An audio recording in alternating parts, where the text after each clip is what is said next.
Public versus private. Where should you work? Advantages, disadvantages, opportunities. That is the topic today. Ready or not, here they come. Be sure to visit schoolstatus.com, peachjar.com, nickelstrategies.com, and smore.com. Advocating for public education, sharing our stories and celebrating our schools, students, and staff. From crisis communications to media relations, social media, and everything in between, we're here to give you the best strategies, tools, and techniques to help you help your community. Welcome to the School PR Podcast, brought to you by Peachjar, School Status, Nickel Strategies, and Smore. Love 'em or leave 'em. Here's your hosts, Matthew Jennings and Ryan Ferran. All right. School PR Podcast, Matthew Jennings, Ryan Ferran. You can get in touch, schoolprpodcast@gmail.com. Send us a note. Follow us on Instagram, X, Facebook, all that fun stuff, and connect with the show. Love to hear from you. Matthew, always love hearing from you. Absolutely. You as well, my man. Yeah. Hit us up on the Gmail. You're the perfect person for this podcast. Talking you can just full stop there. Just perfect person. Thanks, man. You're dreamy yourself, man. You are the perfect person. That's it. End of sentence right there. Right, podcast is over. Have a great day, everybody. Yeah, good chatting. Thanks for listening, everyone. But it's comes up a lot in our field. Mm-hmm. Lots of transition lately. Saw a job recently get eliminated. Yeah, my old stomping ground. Hate to see it. But they eliminated their chief position, which is sad. And so all that to say, there's a lot of people that switch careers. They get out. They got burned out, found out they didn't like it. We've been seeing that kind of on the rise. We talked about that in a recent podcast. And people go from the public sector, which I'm in, to the private sector, which you're in, but you used to spent many years working in the public sector. Yep. So making that transition, what is it like? What are the things you need to consider? I think it's something that has been of great interest to a lot of people, and they've gone through that evaluation process of, do I want to make the jump to the other sector? And, what should I expect? And what is it going to be like? I guess my first question for you, you've done it, very successful at both. What was that like for you? And I know that was a tough decision, but you seem very happy. And but I know that's never an easy decision. No, it was absolutely terrifying. And I know I hit up a lot of people in both sides of the field before I made any jump, and talked to people over in this side of the house, and I talked to people in the public sector side of the house, and really tried to weigh all my options. I think for me, there are several considerations that I think we should talk through. But for me, one of the things that I do, and I will preface this with saying that I get at least one call a month from a current PIO or Chief Communications Director, at least once a month. I want to say in the last 30 days alone, I've had 4 calls of people that are just considering making the jump and doing their homework, which is amazing. Like, do that. That's a lot. Well, I mean, just rewind. That's a lot of people. I mean, you're a popular guy, but that's a lot of people going like, I want to do what you did. Tell me more about it. And that goes to speak to the culture out there right now in public ed and just in the public space and the politics and the demands of the job. And, it really is a very, very difficult position that public school communicators are in 24 hours a day, 365 days a year. Oftentimes the lowest paid person in the room, oftentimes some of the highest demands, and the demand on their attention and capacity is the highest in the room. So it's a really tough job, and I can understand why people are considering making that jump. I know for me, the biggest considerations would be retirement, and that really depends on where you're at in the system right now. I happen to be in the state of California in the legacy PERS system, which puts me at a really phenomenal advantage retirement-wise. And it was really hard to step away from that. And I had to have some very honest conversations with Peach Jar, who I'm with now, and the owner at the time, who still is the owner, but the conversations at the time, Mike, just about retirement in general. And he gave me some really solid and sound advice. And we talked about, kind of diversifying and that kind of thing, and not having all your eggs in one basket. And he was kind of able to help me navigate that process. And then my conversations with other fellow legacy PERS, members that I could track down and talk to about what their plans were and what that looks like. And then other people just in the private sector. And I did make the jump. And you're right, I am extremely happy. And I'd love to talk about that a little bit. But one of the things I always tell everyone when they call me is I tell everyone the same thing. Do not judge my happiness or my success to be the end all, because it's not necessarily going to be your experience. Just happens to be mine. And then we talk about some of those pros and cons. That's the hardest thing, I believe, in this decision is the benefits and the retirement. Yeah. The greatest thing about the public sector, especially in education, is you almost can't screw up your retirement. So true. They take care of it for you. Now, or your employment for that matter. Sure. Well, you could screw that up. You could, but it takes a lot. And it usually takes you doing something or not doing something to have an impact. Whereas in the private sector, there's a lot of things you're just not in control of. And it can be fairly volatile. I mean, we've all seen companies come and go. I mean, we could name 3 or 4 right now just in the public education sector that just don't show up at conferences anymore because they're not a thing. I mean, Blackboard was a huge one, right? Like, I mean, you're thinking, here's a company that was like the biggest elephant in the room for the longest time, and now they're just gone. Yeah. And they got gobbled up, and employees get gobbled up. They come and they go. And so it's really tricky. That's not happening at school districts. Your district's going to be there. You could have declining enrollment. You might have staffing layoffs or cutbacks, but for the most part, your district's not going anywhere. And if you're doing your job and you're doing a really good job, they're not looking at you necessarily right away either, because they need you to make those transitions and changes in communications. But do you think, let me pause it right there. It's a good point. I feel like our jobs as communicators are more secure than they were pre-pandemic. I agree. But I am starting to see a couple of these jobs because we're heading to budget cuts in the country, especially in California, where we're seeing the communications person let go. Yep. Not at the rate we used to, but that is kind of disheartening as well. So do you think it is a very secure job, or I feel like that's why people are, if they're at a district that they don't like, okay, I'm not happy here. I might get kept in a year anyway. Why don't I look private sector? How secure do you think these jobs are currently? I think in the public sector, you're going to get about as secure as you can get anywhere. I think you're probably leaning towards the most secure you can possibly get.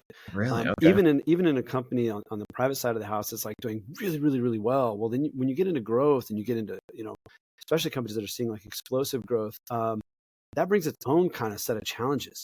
And school districts, there are always going to be students, right? There's always going to be a need. Yes, for the most part, most of the districts across the nation are seeing a declining enrollment, and a lot of that's just due to decline in birth rates.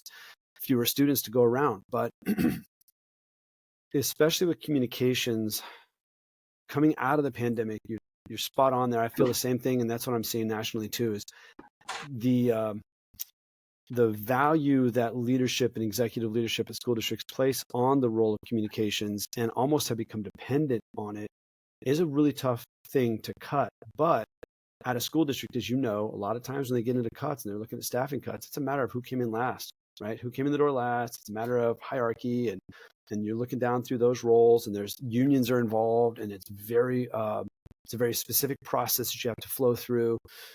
It's not typically, oh, well, that job's on the block, and they just cut it right away, right? I mean, we've seen that happen at board meetings, but there's usually a union mandated process that directs you through that.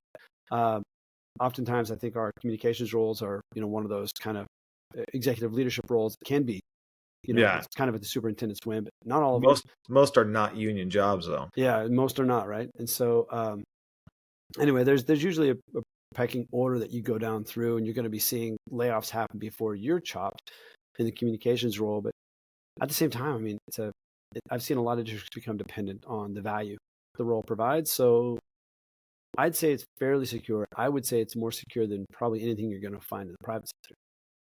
Is that the biggest question you get? You bring up a good point too about even if your private company is successful, that brings other issues because then there's takeovers, there's mergers, there's buyouts, and are you keeping the team or are you going? Are you gone?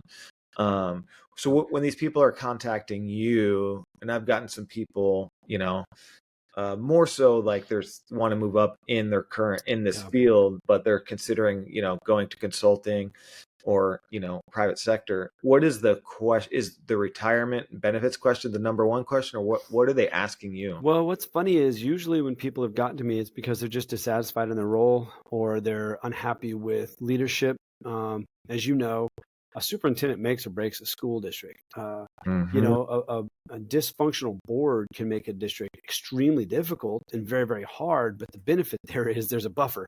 And if a superintendent's good and they're doing their job, they're a buffer between the rest of the district and the employees between a dysfunctional board. But if the superintendent and you aren't seeing eye to eye, that can make things really tricky. The executive leadership team, if the community is just, very politicized and difficult. So typically people that get to me are burnt out. They've been operating beyond their capacity for a good period of time, and they need a change. And they see the private sector as maybe a balance. And I will say, this is something I tell everybody, it has been an absolute win for me in that checkbox. It checks the box of work-life balance. As a school communicator, you literally are, like I said before, 365 days a year, 7 days a week, 24 hours a day. You're always monitoring social. You're always getting calls. You go to sleep with your phone. The ringer's turned on. You're always traveling. All my family vacations were with my laptop. We called it the football. And it was an interesting lifestyle. And now that I've stepped away from it, I can see how much of a toll that took on me personally. I would even go as far as to say I had some PTSD that I had to work through personally. And I felt like once I got out of the public sector and I plugged myself into the private sector, that I wasn't actually performing at a level high enough, or I wasn't doing enough because the expectations were balanced in a lot more ways. So outside of the private sector, I'm able to attend my family events. I'm able to go to my children's concerts. I'm able to be there in the nights. I mean, I can't tell you how many times I would get home and they'd already be asleep. I'd have to leave early in the morning before they were up. I'm able to be there for dinner times. I'm able to be there for bath times. I'm able to plug into my hobbies. I'm able to have my weekends. I mean, there are some real significant benefits, and the work-life balance, I would say, from everybody I've met over here on this side, is a lot better. With that being said, too, you could be stuck in the grind. You could get yourself into a situation where you're in a company that's seeing growth or highly competitive, and you have to grind and grind and grind. So it's not always greener that way either. But that's been my experience. On this side of the house, there is a lot more balance.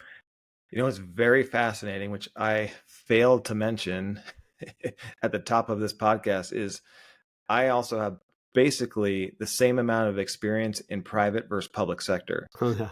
The whole first half of my career was in journalism, which was private sector. And the second half of my career has been in public sector. So that is fascinating you say that, because I have that's a grind. Yes, but I have almost the opposite. Yeah. Kind of, I went from private sector, which was the biggest grind in the news business, and any former journalist or news reporter can tell you. I mean, that's a grind. Yeah, and so I think it's dependent on the job and the company, because I think some private sector may be worse and you don't have the protections. I mean, you don't have the HR departments and the security that you may wish you had. But I always tell my former reporter friends, like, dude, public sector is where it's at. Way better. You only, in the news business at least, when we were coming up to November and December, it was, okay, which day off do you want? Thanksgiving, one of the Thanksgiving days or one of the Christmas days? Pick one. Yeah. And I always joke with my news reporter friends, you get both off in the public sector. They're not asking you to choose a day, and you get multiple days off. You get 14 paid holidays. You get lots more vacation time, and they never deny you. And it's not like you got to get your morning shift covered. That to me was like, I was so used to working so much extra time, breaking news, not a dime of overtime, that when I came to the public sector, not only did I get paid more, I was way more appreciated. I don't know what other former news people would think, and I want to do a podcast with just former news reporters that are now public sector. But and especially at one of my old stations, I want to get the old KSBYers on, who are now many of them in PR roles, and talk about their transition. But it was such a burnout. There was no appreciation. If you didn't like this shift, if you didn't like this job, I got 100 resumes on my desk begging to make pennies to get on TV. And that's where they held you every freaking time. Yeah, and that is a unique experience. I will say that I've done several Peachjar extra credits with previous journalists and on-air journalists and all that. And I just say they echo your sentiments. Exactly. And that's one of the questions that when I have them on, no matter what the topic is, I ask them. I've always asked them. So if you go back and watch those, I ask them, how has that transition been over to and public? And everybody says basically echoes what you said. And so you got to be careful there too, because Ryan brings up a really, really good point, is that you can put yourself into a position that you're not happier in any way. And you've given up a lot of things to make that jump, and might come to find that that wasn't what you really wanted. And that's where that research component comes in. Journalism, that whole field though is tricky and tough, brutal, and a grind. Yeah, for sure. I mean, I would love to go work at like the local library or something. I think that'd be really nice at this point. But no, I mean, what are some of the other things that people call retirement's a big one? And so if somebody calls me and they're like, "Nah, I've only been in here 2 or 3 years," like, okay, well, if you're thinking about a jump already, like, you need to get real serious about what your future looks like, what direction you want to head in, what your career looks like, and what that trajectory is, because you got a lot less invested. If you're only a couple of years into this field, like making a jump at that point, you're not going to really impact your retirement in significant ways. In fact, you could positively impact your retirement in significant ways. But yeah, if you've been in the field for, I want to say like 5+ years, especially when you get into the 8 to 10+ years, like that, and you have some real considerations, because it's kind of like being in the military. Like, what the day brings, what structure is, what your life looks like. You can basically just go in and throw the table over by jumping ship and going to the private sector. And this, this could really change things. You're skewed though, because you don't have a sales position. Your company does very well. If you had the pressure of having to make the sales to get that paycheck, if your company was, needing to really get out there to get market penetration, you would not have the luxuries that you do. I mean, not all companies are Peachjar. You guys are killing it, which gives you luxuries that other companies. I know teachers too that have left this business, left their retirement, went to a startup, and a year later they're gone. Yeah. And it's like, I guess my question for you can get chewed up. Yeah. What do you got? What's your question? Is how does it work with the actual retirement? So you worked for years in public sector. You had your CalPERS retirement. So what do you do with that? Do you leave it there and freeze it? Can you bring it over? What are your options with your retirement? You can move it. You can pull it out, especially since you're not working for a district anymore. You can pull it out. You can invest it into a different product. I chose to leave my PERS intact, which is the California system for confidential employees, classified employees. Classified employees. I always get PERS and STIRS mixed up. I know, me too. I always I don't know why I do that. I don't even know. I'm like, I'm in the STIRS. I'm like, wait, no, I'm in PERS. I don't know why that is. Yeah. Okay. I'm the same. Anyway, so the PERS system, you have those options. What I chose to do was leave it. So it's not frozen. It's going to continue to accrue interest, but I'm no longer on track to retirement like I was. So then, you can start up a new product that, your new business, most of the private sector stuff. You get the 401ks and the matching and all that. So you'll freeze your CalPERS. It'll stay there. You won't get the rate because your contribution stops, but you'll get some. It's accruing interest still. Okay. And then you'll get, when you retire at whatever age, you will get whatever $1,000 a month or whatever it is from that CalPERS. And then you'll have your other to make up the difference of what it would have been. Yeah, yeah, hopefully. exactly. Yeah, diversifying, right? So Yeah. those are serious considerations. And I tell people, I've told every single person who's called me, like, I don't know that I made the right decision. I honestly don't, I mean, and I won't until I get down the road far enough to see what that Exactly. is. I will say that at the time that I left, I was on track to basically retire at 56 years old. And I don't know if I'm going to be able to do that at this point, but it depends on what you want to do with your life. For me, I'm not one of those people that is scared of retirement. I know we've all talked to people. They're like, "Oh, I don't know what I do with myself." Like, no, man, I got things to do. Yeah. So, 56 years of age seems pretty young to me still, and I would have really liked that. And I would just travel the world, even just taking a book down to the beach. That's plenty for me. So, um, there's considerations there. The retirement component, I think, is a big one. Work-life balance is a big one. I don't know how to say this exactly, but your happiness in the work that you do is a big one. If Mm-hmm. you are otherwise happy with the work, then maybe you can address some of the areas that you're unhappy with. Maybe it's talking to your superintendent, talking to your leadership team, whatever that is, making some changes. If you're otherwise happy with the work, making a dramatic change to your life might not be the best course of action. But if if you're coming to me and you're really just unhappy and you're really, there's no light at the end of the tunnel, that retirement component, work-life balance component's a big one. I always make sure people understand, like, the volatility of, especially if you're going to jump out and work for a vendor that we all know.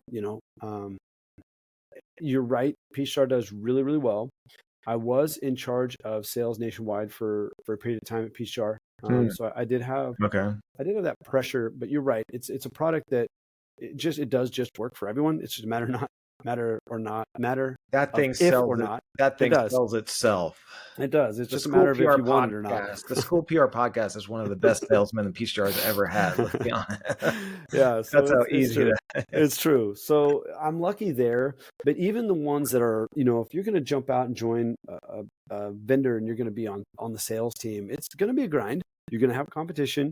Remember, as a communications person, especially if you're on, like, I'm just going to take it from the perspective of, you're on the executive leadership team, you're on the superintendent's team, and you're in the room, you have no one competing for your job, and you are not competing for anyone else's job in that room, period. And if you're a chief or you're a director, there's nowhere else for you to go. You're at the top of your game. You can start doing some work statewide or nationally to elevate yourself professionally, but you're not going to go anywhere else at the district. Everyone else in that room is competing for the superintendent's position. But when you step out into the private sector, it's very likely that everyone around you is competing to have that next opportunity for promotion. And so you're in direct competition with everybody else that you're in the room with. And if you're in sales, you're definitely competing with every other salesperson on that team. And that can be difficult for some if you're not used to sales, or if that's not where you want to be. I happen to be extremely good. Sorry, I'm just going to say it. I'm just going to say that I happen to be extremely good at sales, and I'm going to tell you right now, I don't like it. Yeah. It's not my cup of tea. I'm good at relationships, and I like that focus, and I like that PeachJar has plugged me into my strengths, which is really, really awesome. And that's something that Mike, is the owner here at PeachJar, is really adept at, is plugging people into their strengths. So I am lucky there. But those are just some of the things to think about. I'm trying to think what else comes up. I remember when I first got into the news business, I got a job offer in Idaho for $16,000 a year. Then a couple days later, because I wasn't getting anything for a long time, I sent tapes back then. I was sending VHS tapes all across the country, and I was so disappointed. I had this internship down at KYT in Santa Barbara. I got to work on the show, did live stuff, was awesome. And all I wanted to do, I was like, God, I love this. I was so happy I found this passion, because in college, I really didn't know. Then it finally clicked and knew what I wanted to do, but I couldn't get a job. And then finally I got this job offer in Idaho, $16,000 a year. I'm like, oh my God, so happy. Then I got another one where I got to stay in California, in Eureka, at my first station, KIEM. And yeah, it's funny. A former colleague from KIM like 20 years ago just saw at the CalSPR conference. She made the transition. Oh, that's cool. Lori Wallace, back in the day. I got to post shout out to Lori. Yeah, she's awesome. But I mean, we were working out of a trailer for $18,000 a year, which is nothing, but I was so happy those first years in Mm, journalism. It was the yeah. funnest time. I loved it. Got to cover sports. We were Hmm. all broke as could be together, but we had the funnest time together. But then I remember, fast forward 10 years, the pressure of the business, the politics Yeah. of it. They're looking to do all these things that weren't fair and equitable at all. And I remember sitting in the newsroom at KSBY so burned out. Yeah. 2008 happened. There were Oh, cutbacks miserable. everywhere. Everyone's getting slashed. And I was sitting at the desk. I'll never forget this going, I don't know what I'm going to do. I know it's no longer this, Yeah. but I don't have any other skills to do anything. I am screwed. Such a scary position to be in, right? I was like, what else? I don't want to do this. I'm miserable here, but Yeah. I don't know. I can't do anything else. Then when I eventually found school PR kind of randomly super Yeah. lucky, I'm like, what was I thinking? This is the most natural fit Yes. for me ever, and You was know, super lucky. you bring up a good point. There's two things I want to say. You bring up a really good point, Ryan, and that is if anybody's listening to this, you are sitting in that space of, man, I don't have any other skill set, or I just don't have any other, this is all I know how to do. Not true. Especially in our roles in school comms, we are such a jack of all trades. I've never sat in an interview. I've sat in a ton of interview panels, and I've never sat in an interview panel that didn't ask, that kind of that question of like, well, tell us about this or project, or this time you did this, or this time you did that. And if you've done the school PR for any length of time, 3 years or something, there is not an interview question you can't answer. I mean, literally jack of all trades. You've done it all: event planning, special events, crisis, emergencies, community engagement. Like, I mean, it's just incredible. So if you are sitting in that space right now and you're a little scared and you're thinking about making the jump or whatever, and you're like, I don't have any other skills to offer the world, I'll tell you right now, I've been there too. Ryan's told you Mhm. he's been there, and it's just not true. Um, you bring up something that I don't know why it sparked it for me, but there was another thing that also comes up. People see me traveling around. They see me on airplanes. They see me going to other states and beautiful locations and all that. And that seems glamorous and that seems really fun, but it's not for everybody. It's No. nice to go stay in a hotel once in a while. It'll start to wear you down though if you're just not the kind of person that can keep up with the schedule, time zone changes, being away from your family, being away from your friends, being away from simple things like your bed or the Mhm. food you eat. Eating hotel food gets old, eating fast food gets old. Traveling, sitting in airports, sitting on airplanes, it's not for everyone. So another thing to think about too is if you're going to jump out into the private sector and join a team where travel would be introduced to your life, it might seem really fun at first because it's going to be an adventure and you're like, oh yeah, that's going to get me out. I've been stuck at the house and working at the district 24 hours a day. Just really be honest with yourself about your threshold and the capacity to Mhm. do that longer term, because I've seen it wear people down. Well, and sometimes you don't have the option. Like your position got laid off, or you're so miserable, you kind of have to do what you have to do. Yeah. I know a couple of situations where people have worked for several districts, and it kind of goes back to what you said earlier about the importance of having a great soup that you get along with and a good board. Hmm. I know somebody that's considering getting out of the field. They're not thrilled with their current district. They've worked other places, but I said, before you do that, I would try another district Yeah. because it may just be not a good fit. It may be a different culture that, you're not jiving with. So before you get out of the field completely, Yeah. leave that retirement that you've invested years in. I Yeah. might try another district first before you just switch career paths, because then you're Absolutely. starting all over. And if you don't have this calling, like, oh no, I know what I'm going to do this, I love that. Then if you're just like, I'm getting out to get out, Hmm. it may just be the district and the culture there, because you're so right what you said about the relationship with your superintendent and the board. I've always kind of said it's the board that sets the tone, but I think I've taken for granted that my relationship with my superintendent has been so good Yeah. for so long. Yeah. Because I really do think if you have a miserable board, and this is the problem with the pandemic, a lot of different boards came Oh in, they man. changed Yep. cultures, they flipped everything. And so that's why people are getting this. We're seeing this because in the pandemic, we saw people leaving the field and the profession because of the stress, just, same boards, and they were just miserable at the beginning. And then afterwards, we're seeing it because of this culture change and the shift that they don't really see eye to eye with, and it could be burnout. Yep. But I've always attributed you need to have a good board so your boss isn't miserable, and then the miserableness doesn't slide down the hill. Yep. But you're right. Even if you have a board where you're not in alignment with, if you have that buffer, which you mentioned, which is your superintendent, super supportive, like, hey, don't worry, we're going to get through this. Yep. And they're miserable, but they're supporting you. That makes it a lot better. Yeah, it does. Ideally, if you have a great board and a great soup, best you of both are. worlds. I mean, that's when people go like, "Why is your job amazing?" I say, "I have a great," and I'm not. This is not. I've said this a million times on the record and off the record. I have an amazing superintendent and people I work with, and I have an amazing board. Like that. You want to. Everything else beyond that is so secondary. Absolutely. It doesn't matter. If you have those factors, a good board and a good soup, do not leave that seat. Seriously. At all. Yeah, I've had that. I've been blessed, lucky to have that in my past school district. And and the one thing really that we say about, I'll talk about, because for a long time, I was very happy in the private sector. I was just so happy to get a job. And I remember sitting there in my first job, I was like, I can't believe they're paying me to do this. I know, right? And I was making nothing. I was making $18,000 a year. I'd have to most of us had second jobs. Like we're at the mall on the weekends, and they're like, dude, aren't you the sports guy? You're like, yeah, dude, I'm selling burgers on the weekends to make rent is what I'm doing. But it was like the happiest time. We all loved it.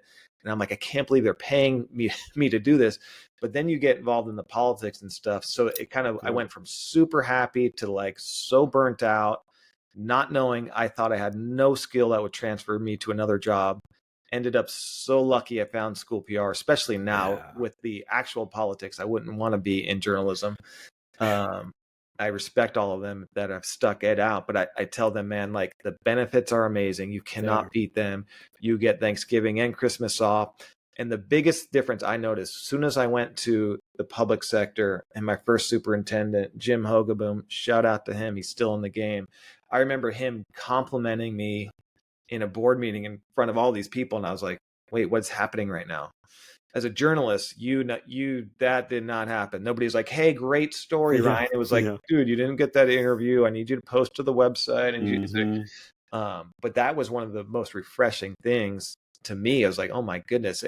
So I was always used to working hard, and not to say the public sector, your point is correct. You put in a ton of hours, you're working late nights, and that's where it's not for the faint of heart, because a crisis, it doesn't wait, to the next day at 3:00, it doesn't turn off and wait. But I didn't, because of my background and working from nothing, I did not I don't mind that. Like you have a different threshold. Yeah. And I get it. There is a threshold of that.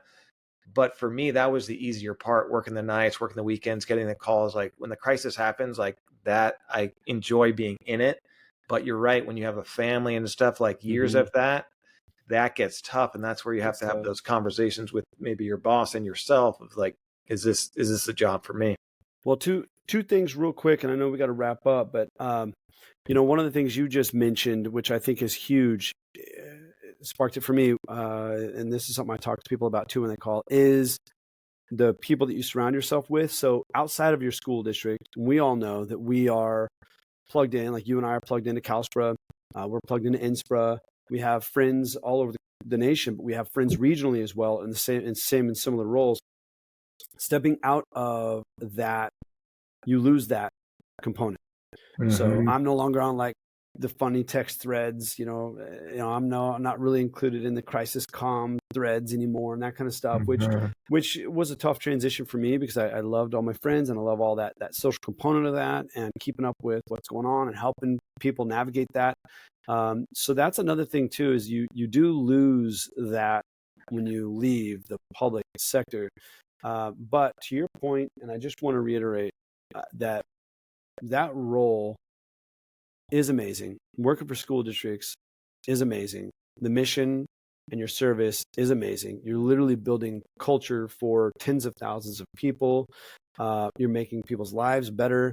You're serving an incredibly important public service, and the role is incredibly important. So, kind of to Ryan's point, I will re-echo as well that if you're not happy where you're at, before you make a dramatic change, check out another school district, see what you might be able to find that might be a better fit for you.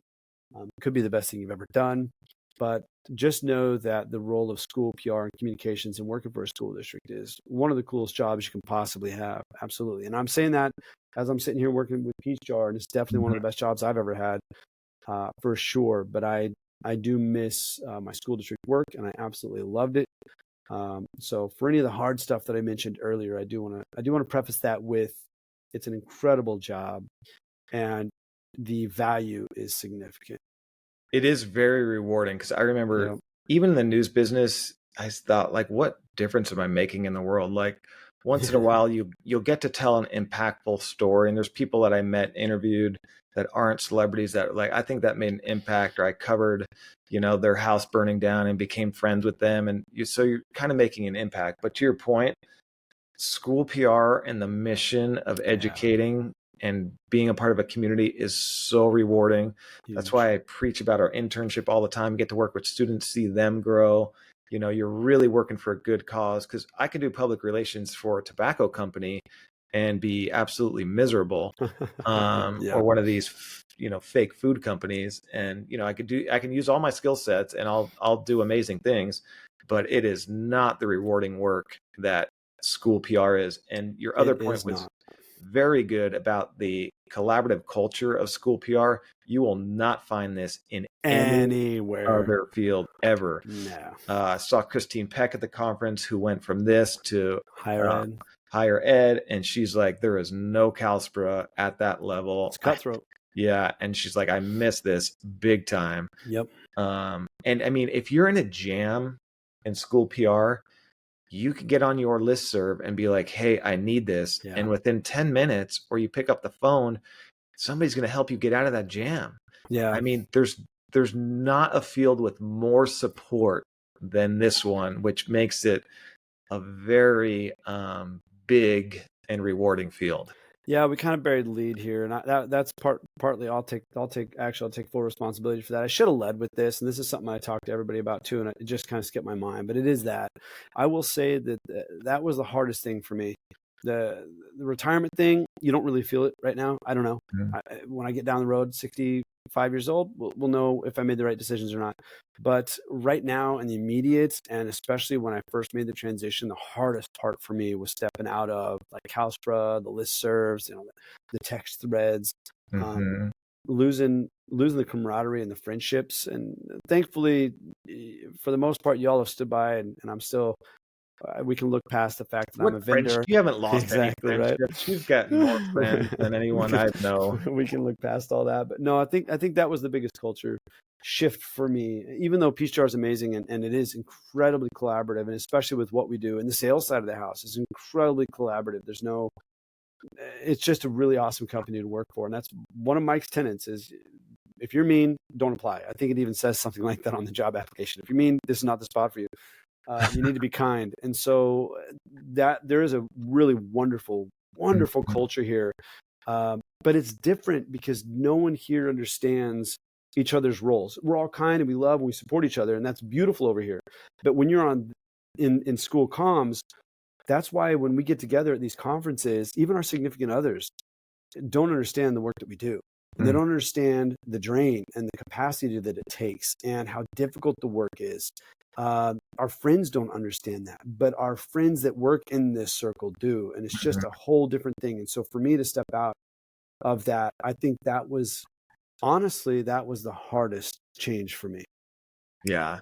But then you travel across the country in your luxury private jets and your yachts, and you're meeting all these new friends in North Carolina and Florida. Oh my gosh. Shout out to North Carolina, South Carolina. I love those people. MoSPRA, NCSC SPRA, CoSPRA. Oh my gosh. Yeah. You end up getting a lot of really awesome, amazing friends all over the country, which is really cool. And you get to see the other SPRAs.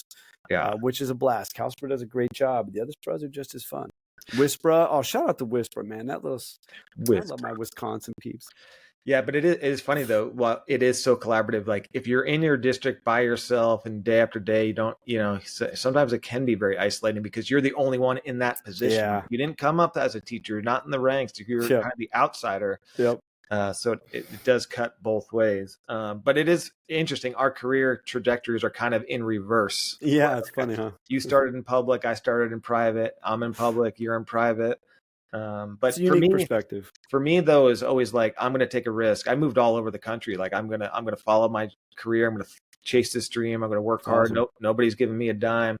But it is one of those tough decisions. So I don't know if we solved anyone's problems, but it's one of life's major decisions. And Yep. You're probably right that we've talked about. It's probably not private versus public. It's more of organization versus company and company versus organization and culture and fit. Well, I learned something working at the Marriott years and years and years ago. The vice president said something to me once. He said, people leave people. People don't leave companies. And that stuck with me now that was like 30 years ago. And I find that to be very true. I've not had anyone call me yet that's not leaving people. So politics, everything else, job difficulties, capacity, burnout, all that aside, it always comes down to people. And that just echoes what you said earlier, maybe before making a super dramatic change, see if there's a better fit and a better culture somewhere out there for you. Such a great point. I always say it's not where you're at, it's who you're with. There you go. And that goes to people. You can be on a mansion in Hawaii, but by yourself or with a miserable partner, and you can be so depressed, or you can be at a dumpster behind 7-Eleven with the love of your life and Absolutely. not be happier. I mean, that's so true. It's who you're with. It's not where you're at. I'm going to leave you with one last quote, and then I got to run. Money can't buy you happiness, but you can sure as hell pull your yacht up next to it and climb all over it. On that, that's how we do it. Be sure to follow the School PR Podcast on Facebook, Instagram, and X, where you can find additional resources and highlights from the show. Please like, subscribe, and all the fun stuff. And most importantly, without our sponsors, this podcast doesn't exist. Please visit schoolstatus.com, peachjar.com, nickelstrategies.com, and smore.com. Until next time, keep learning, inspiring, and making a difference. Thanks so much for your support of the School PR Podcast.